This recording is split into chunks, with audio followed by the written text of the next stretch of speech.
PTI के अंदर बगावत का सुनामी। नाराज अरकान मर्जी से ऑपोजिशन की सफ़ों में जा बैठे। कोई हमें यहाँ लाया ना पैसा दिया, हम मर्जी से आए।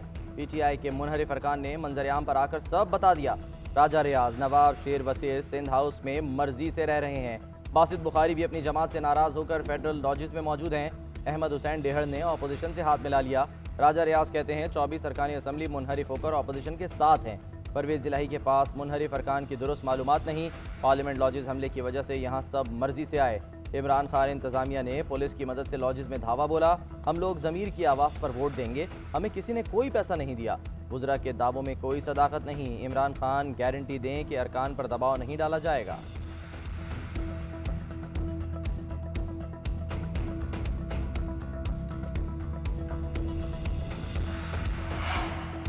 वज़ीर आज़म ने मुनहरिफ अरकान को ज़मीर फरोश करार दे दिया। कहते हैं अच्छा हुआ ज़मीर फरोश बेनकाब हो गए। ऑपोजिशन के इस चाल के बावजूद हमें कोई मसला नहीं। तसल्ली रखें, जीत हमारी होगी।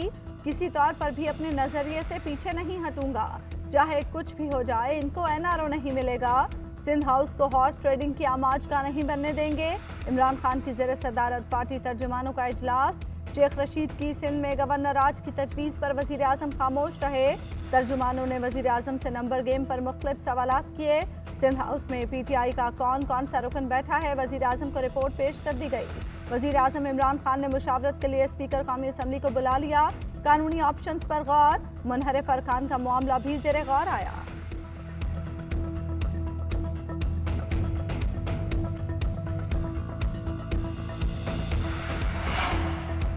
तीन विफाक के वजीर भी कप्तान का साथ छोड़ चुके हैं। हतमी ऐलान बाकी है। रुकन असम्बली रमेश कुमार का दावा। कहते हैं ये तीनों काफ़ी अरसे से इमरान खान के साथ नहीं हैं। नंबर गेम अपोजिशन के हक में है। राना कासिम नून बोले इमरान खान हुकूमत का जवाब खो चुके, कोई पैसा नहीं चला, इन पर एतमाद नहीं रहा। सिंध हाउस में मौजूद नाराज रुकन नवाब शेर वसीर ने कहा अगला इलेक्शन पीटीआई के टिकट पर नहीं लड़ेंगे। फवाद चौधरी से कुछ पूछने की ज़रूरत नहीं, वो हमारे तुम्हारे बाप का वोट नहीं, ये इमरान खान का है। फवाद चौधरी की नाराज अरकान को सख्त ज़बान में वार्निंग। कहते हैं हम अपनी हुकूमत बचाने के लिए सौदेबाजी नहीं करेंगे, किसी को वजारत देने की ऑफ़र नहीं कर रहे। अगर पार्टी से तहफ़्फ़ुज़ात हैं तो इस्तीफ़ा देकर इलेक्शन लड़ो। ये नहीं हो सकता कि वोट इमरान खान के नाम पर लिया और कहीं और जाकर बैठ जाओ। लोटाक्रेसी के कल्चर को फ़रोग़ दिया जा रहा है। ये लोग लूट मार के लिए आते हैं। सिंध के लोगों के पास पीने को पानी नहीं, लेकिन बंदे खरीदने के लिए पैसों के बैग भर कर लाए जा रहे हैं।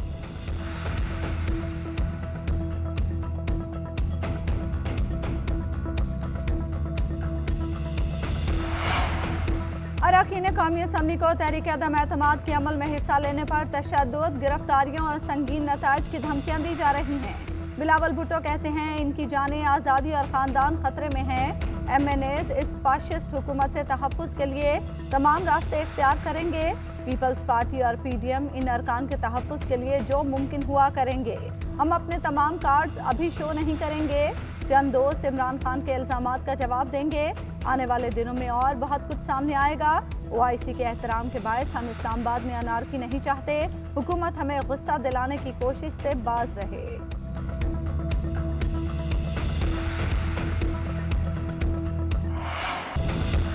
शेख रशीद ने सीने से लगाया गया पत्ता फेंक दिया। कहते हैं वज़ीर आज़म को सिंध में गवर्नर राज लगाने का मशवरा दे आया हूँ। जो कहना था इमरान खान को कह दिया। सिंध में सरकारी सतह पर अरकान को खरीदने के लिए पैसा चला है। मसले का हल गवर्नर राज है।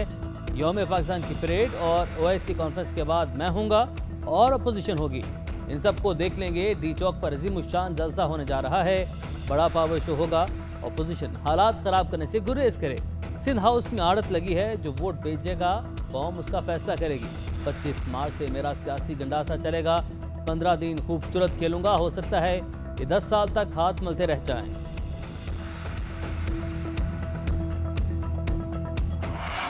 सिंध हुकूमत ने वज़ीर दाखिला की तजवीज़ को पागलपन करार दे दिया। सईद गनी कहते हैं ऐसी तजवीज़ पागलपन के सिवा कुछ नहीं। इनके अरकान अपनी मर्जी से सिंध हाउस में रह रहे हैं क्योंकि इन्हें डर है हुकूमत गड़बड़ करेगी। अरकान को खुलेआम धमकियां मिल रही हैं। PTI के ज़्यादातर अरकान इमरान खान के खिलाफ वोट डालेंगे। जो MNAs इमरान खान के साथ हैं वो भी अंदर से वज़ीर आज़म के खिलाफ हैं। तहरीक इंसाफ को सियासी लोगों को साथ चलाना नहीं आता।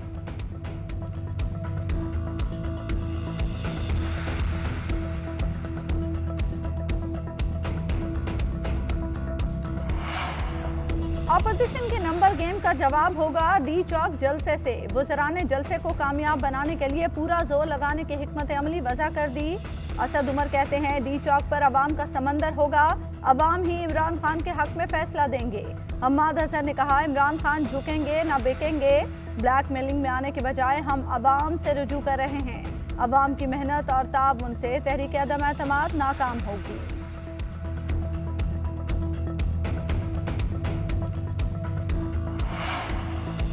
कौमी असम्बली तज़ीन आराइश के बाद इजलास के लिए तैयार। 21 मार्च को इजलास शुरू होगा। मरहूम MNA ख्याल जमान के लिए फातह ख़्वानी होगी, जिसके बाद अगला इजलास 25 मार्च को होगा, जिसमें अदम एतमाद पेश की जाएगी। इस तहरीक पर 3 रोज़ बहस के बाद 28 मार्च को वोटिंग होगी।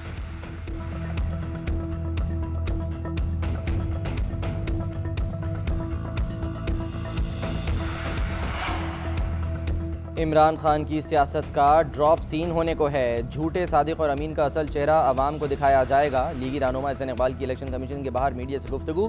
कहते हैं दूसरों को भगोड़ा कहने वाला खुद इलेक्शन कमीशन से भागा हुआ है। मोहम्मद जुबैर ने कहा नंबर गेम पूरी है, इमरान खान को घर जाना ही होगा। अरकान असम्बली इमरान खान के साथ चल ही नहीं सकते, इस शख्स ने मुल्क का बुरा हाल कर रखा है। उधर यूसुफ रजा गिलानी को भी अदम एतमाद में कामयाबी का यकीन। कहते हैं कोई पैसा नहीं चला, अरकान अपोजिशन के साथ हैं, हुकूमत अपनी नाअहली छुपाने के लिए इल्ज़ामात लगा रही है। इतने पैसे वाले और ऐसे ऐसे लोग इनको छोड़ेंगे कि ये हैरान रह जाएंगे। शहला रजा ने कहा हुकूमत की बौखलाहट पूरी कौम देख रही है, आने वाले दिनों में इस बदहवासी में मजीद इजाफा होगा।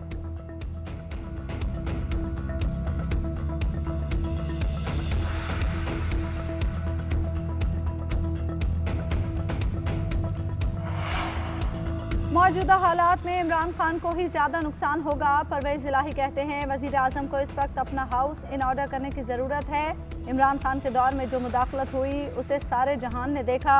DGISI की तकर्री में ताख़ीर की गई। इस तरह की मुदाखलत न होनी चाहिए, न इदारा कबूल करता है। आसिफ जरदारी के दौर में भी 1 साल मांगा गया, उन्होंने कहा मैं 2 साल देता हूँ। वज़ीर आबी वसाइल मुनिस इलाही लंदन पहुँच गए। कहते हैं निजी दौरे पर लंदन आया हूँ, 3 से 4 रोज में वापसी होगी।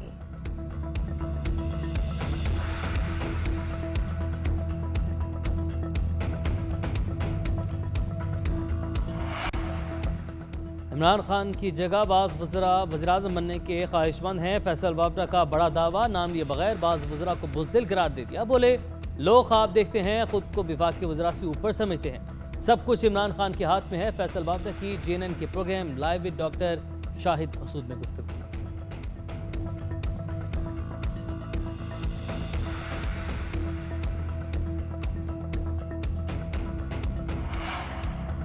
बढ़ते सियासी दर्जा हरारत में नून लीग की मुशावरत भी जारी। शहबाज शरीफ की ज़ेर सदारत अहम इजलास, सियासी सूरत हाल पर तबादला ख्याल, नंबर गेम और लॉन्ग मार्च के गेम पर भी बात हुई। एहतजाज के हवाले से इंतजामात पर भी गुफ्तगू।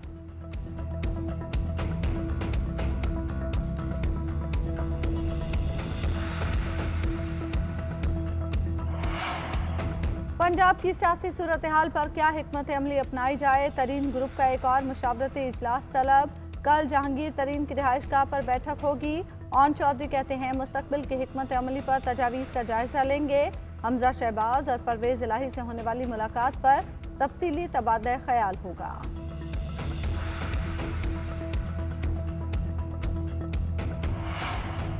पुरअमन एहतजाज यकीनी बनाना वजारत दाखिला और इंतजामिया की जिम्मेदारी है। इस्लामाबाद में बेअमनी हुई तो वज़ीर दाखिला से डिप्टी कमिश्नर तक सब जिम्मेदार होंगे। इस्लामाबाद हाई कोर्ट के डी चौक और रेड जोन में जलसे और एहतजाज रोकने की दरख्वास्त पर समाअत के दौरान रिमार्क्स। चीफ जस्टिस अतर मिनल्ला ने रिमार्क्स दिए कि इंतजामिया ने रिस्क असेसमेंट करके फैसला करना है। इंतजामिया जलसे की इजाज़त देगी तो जिम्मेदार भी होगी। अदालत एहतजाज की इजाज़त दे सकती है, ना रोक सकती है। अदालत ने इंतजामिया को जिम्मेदारी के साथ फैसला करने की हिदायत करते हुए दरख्वास्त निपटा दी।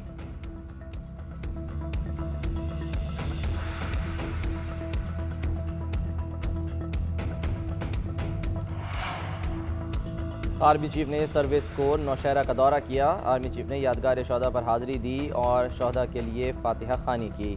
ISPR के मुताबिक मेजर जनरल उस्मान हक को colonel commandant army service corps के बैज भी लगाए गए।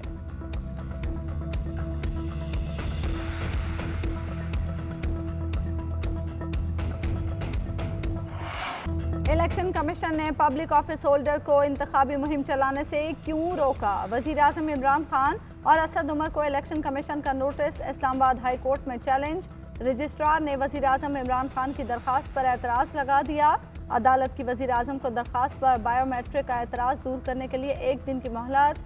चीफ जस्टिस अतर मिन्नल्ला ने रिमार्क्स दिए, कानून सबके लिए बराबर है, अदालत सहूलत दे सकती है लेकिन बायोमेट्रिक की शर्त खत्म नहीं कर सकती। असद उमर कहते हैं, नोटिस जारी करना इलेक्शन कमीशन के दायरे इख्तियार में नहीं, इलेक्शन कमीशन को किसी कानून की तशरीह का इख्तियार भी नहीं।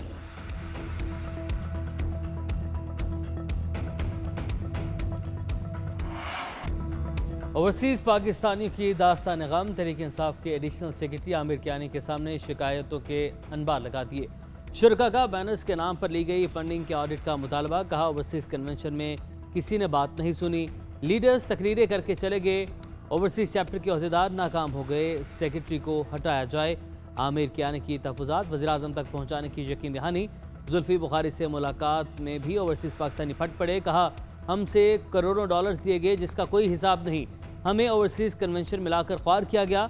कन्वेंशन ओवरसीज़ का था मगर हॉल भरने के लिए मकामी लोगों को बुलाकर हमारा फंक्शन ख़राब किया गया, हमें वो इज्जत नहीं दी गई जिसके हम हकदार हैं।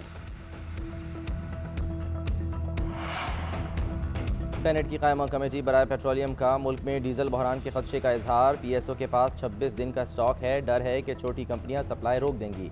रिफाइनरीज को ऑर्डर मिले हुए हैं लेकिन वो तेल नहीं दे रही, हम ये सारा बोझ नहीं उठा सकेंगे। पीएसओ हुकाम की ब्रीफिंग। कायमा कमेटी का सेक्रेटरी पेट्रोलियम को मामले पर खत लिखने का फैसला।